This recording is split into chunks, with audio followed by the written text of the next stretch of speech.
Mina olen Sireli Uusma. Tere, mina olen Jane Meresmaa-Roos. Jah, meil on käed täis, nii et lõpetame tempokalt, ütleme nii. Meil on kaasas hulga materjali ja see protsess on olnud pikk ja seda on rõhutatud siin juba mitmeid kordi.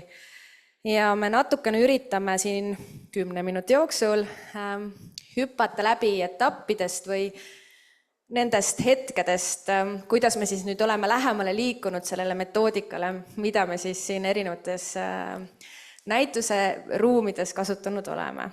Ja liigume, kus meil see klikker on kuskil siin? Klikker ka. Õigus. Üks väike, klikker on siin. Ma võin seista Sireli kõrval ka. Oleme kõrvuti. Me oleme koos. Jah. Me oleme teinud ka seda koos, nii et me oleme ligistikku. Hästi palju tekstidele silma peale või lugemiseks ja vaatamiseks, et mis see teoreetiline pind on olnud, et me oleme, nagu Eliis rääkis, et Kiva andis väga hea raamistiku selleks, kuidas minna ja tegeleda konkreetselt kiusamise teemaga klassis, siis meie vaatasime natukene kõike. Otsides seda ühisosa ja seda loovust seal juures, et toetamaks nii kunstiõpetajate soovi olla loovad selles protsessis, võtta inspiratsiooniks neid näituseid ja üleüldiselt tegeleda empaatia ja loovharjutustega tervikuna. Ja me oleme sõnastanud võib-olla need raamistikud, millest me lähtusime siia ära, aga eesmärk või tulem, mida me jahtisime, oli universaalne meetodite kogum, mida on võimalik rakendada nii näituseruumis, nii koolis ja tegelikult nüüd ka õues ja osad teist tulevad seda siis katsetama ka. Nii ja liigume edasi, vaadates siis neid sambaid või teemasid või lähtepunkte, need teoreetilisi aluseid, mis oli nende meetodite arendamise aluseks. Tegelemine mina ja minu pildiga või sellega, kuidas ma ise ennast tunnetan, kes ma olen. Tunnete teema hästi oluline, nende sõnastamine, märkamine ja arusaamine ka teiste puhul, mis toimub meie sees.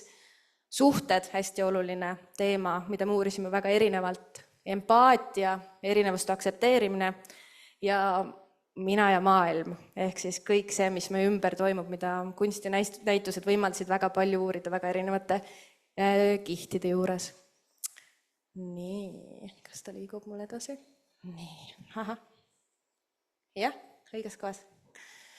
Ja Hanna-Liis, ma annan sulle, Jane, kohe sõna, juba tegelikult natukene peegeldas esimeses osas seda vaatlustundide poolt. Ja see oli hästi oluline materjal, millest me tegelikult lähtusime. Saamaks teada nende partnerklasside ja õpetajate käest, kes nad on, mida nad teevad ja mis on need päris asjad, millega nad koolis tegelevad. Ja me käisime nii Võru kui Põlva kui Tartu koolides ja just jälgida lapsi nende enda klassiruumis, kuidas laste siis omavahelised suhted seal on, kuidas õpetaja neid suhteid võib-olla seal siis püüab vahepeal mingeid probleeme lahendada, kuidas lapsed ise neid probleeme lahendavad, kuidas nad üksteist toetavad, et seda oli, me püüdsime olla nagu siis kärbsed seinal, kes jälgivad kõike, panevad tähele, me dokumenteerisime kõike, et tegelikult seda materjali on üsna palju, mille pealt siis me hakkasime edasi liikuma. Ja meil oli siis eesmärk alguses, kui siis lapsed ei olnud veel kunstimuuseumisse tulnud, viia kunst siis lastele lähemale. Ja oma töögrupiga me valisime välja 6 erineva žanriga reprot, kus on siis Eesti kunstnikud, kunstnike teosed, on nii maali kui graafikat, nii abstraktset kui realistlikku. Ja igale teosele said siis lapsed valida oma tundekaardi ja tundekaartide osas me juba ka põrkusime alguses või arutlesime oma töögrupiga läbi, et kui oma tundeid kaardi või pildiliselt näidata, et kas sellel tundel on juba meie poolt ette antud värv või mitte ja jõudsime ikkagi kusjuures meie siis esimese graafilise disaineriga otsuseni, et ikkagi võiks olla värv piiritlemata, ehk siis igal inimesel võib olla see tundevärv hoopiski erinev. Ja samamoodi ka iga teos tekitab meis erinevaid tundeid ja võib ka üks ja sama teos tekitada mul hommikul ühe tunde, aga pärastlõunal hoopiski järgmise tunde. Ehk siis näiteks selle teose puhul ongi näha, et lapsed on valinud juba selle teosele väga erinevaid tundeid, et missuguseid tundeid on lastel need ilmingud tulnud siis näiteks, et siin on mõnel lapsel siis üllatuse tunne seda teost vaadates tekkinud, teisel hoopiski hirm, kolmandal rõõm. Ja need kõik on õiged. Ja seda me saimegi juba seal arutleda klassigrupis. Ja et kuidas sa aktsepteerid seda, et siin on 3 vaadet, eks ju, et see tekitab juba omavahelist dialoogi, põrkumist ja võib-olla see oli üks huvitav koht, mida me tegelikult terve selle protsessi käigus endale ka tekitasime, neid ootamatuid hetki, ootamatuid olukordi lastega, kus tekivadki need põrkumised, et kuidas nemad sellega hakkama saavad ja kuidas meie kui tunnijuhid sellega hakkama saavad. Ja siis, kui need vaatlustunnid olid meil läbi, siis hakkasime neid samu klassigruppe endale siis Tartu Kunstimuuseumisse, Viltusesse majja kutsuma. Üsna paljudel või isegi enamustel oli see esimene kogemus kunstimuuseumiga, mis oli meile väga väärtuslik. Ja seal oli meil esimene näitus, kus me siis tegime sellise nagu sissejuhatava tunni. Mina pilt ja joonetujud oli Ado Vabe Wunderbra näitusel ja Ado Vabe kunstnikuna aastal, mis meil oli seal 1913 parafraasid, oli lihtsalt nii võrratu, millest me ei saanud kuidagi mööda vaadata ja mis meid ennast siis elavdas, meid kui metoodikuid. Ja ka lapsi, sest et lastel oli üsna suur üllatus, sest et paljud lapsed, nendel oli nagu ettekujutus, mis asi on kunst, sest et ka neid, eks ju, küsitlusi me tegime ja intervjuusid lastega, et mis on kunst nende jaoks. Ehk siis lapsed samastusid väga ka parafraasidega. Ja siin me juba tõime ka tunded mängu, ehk siis kuna me olime tunnetest lastega klassiruumis rääkinud, siis nende parafraaside seeria juures me lasime lastel mõelda, et näiteks, et mis värvi on sulle rõõm või mis värvi sulle on näiteks kurbus või kuidas on hirm. Ja kui nad siis olid siin näiteks igaüks erineva värvi valinud rõõmu kohta näiteks, siis me püüdsime oma kehaga jäljendada seda värvi joont, nii et ka need liikumised selles muuseumis olid nii erinevad lainetused, hüpped, keerutused, madalal hiilimine ja nii edasi, üksteisele kokkupõrkamine. Ehk siis kunst liigutas nii vaimselt kui füüsiliselt meil seal parafraaside juures. Et see väljakutse on olnud selles protsessis panna ennast ju kunstisaalis mugavalt ja turvaliselt tundma, meid endid sama palju, et kuidas seda teha kunsti keskel ja päriselt siis läbi keha tunnetada kunsti. Et need baaskriteeriumid, mida me sellis nii-öelda esimeses tunnis, mida me lõime Tartmussi selle sama projekti käigus, jälgisime teie silma ees ja see oli Ado Vabe suurepärane selles mõttes näitus Wunderbar.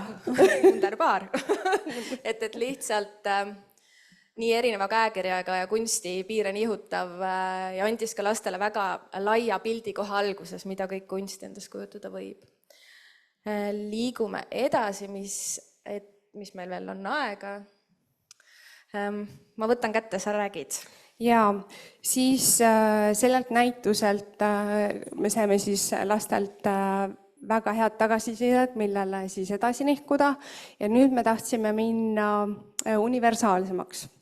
Et mitte siis, et üks näitus vajab konkreetselt ühte programmi, vaid pakkuda välja meetodid, mida sa saad kasutada erinevatel näitustel, erinevates keskkondades.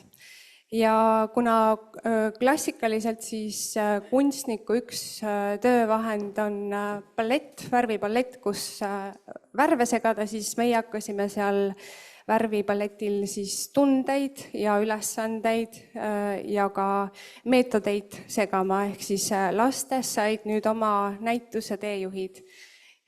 Ja siin on siis 3 küsimust, 3 värvi, kus siis kollane värv tähistab seda, et mis tunne on. Näiteks siin Sireli on valinud põnevil tunne, siis on valinud tegevuse, et kuidas sa seda tunnet või seda teost võiksid vaadelda. Põnevil tunne, aga vaata teost tagurpidi. Ja mis viisil pane teosele uus pealkiri, ehk siis kui sa nüüd leiad selle põnevil teose siit näituselt või kas või siit saalist tegelikult võid mingi põnevil asja leida, vaadata seda tagurpidi ja püüda siis seda pealkirjastada. Ja seda meetodit siis said lapsed kasutada väikeste gruppidena ja seda oleme kasutanud juba 3 erineval näitusel. On olnud Kujutav kunst Tartus 1960-ndatel, Diana Tamane Poolearmastusel ja Malini näitusel. Kristel võib aidata, mis selle Malini näituse pealkiri meil oli või Hanna-Liis? Igaviku hõõg, jah.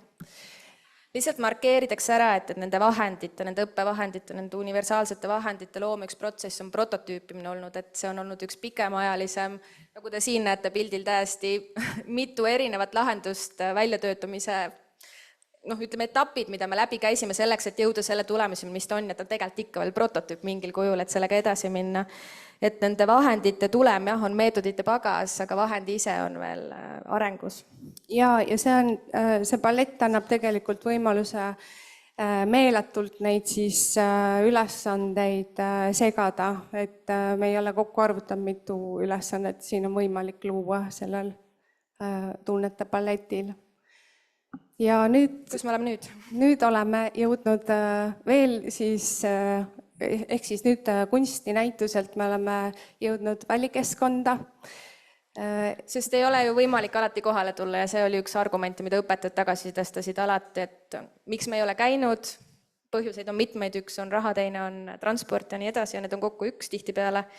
Et kuidas me jõuaksime nendeni nii ka, et nad päriselt ei peagi tulema, et me viime selle teeme nendeni ja nende ümber on tegelikult ju loodus, kunst, nad saavad seda käsitleda täpselt nii, kuidas nad soovivad, et see universaalne materjal on nüüd siin. Just, linnakeskkond, park ja nii edasi, et näha ja märgata seda kunsti tegelikult ka ühes katkises laternas või autorehvis või prügikast, mis on kummuli kukkunud, et tegelikult on igal pool võimalik näha seda kunsti, ehk siis tegelikult seda märkamist ja märkamist ka, et su kõrval on inimene.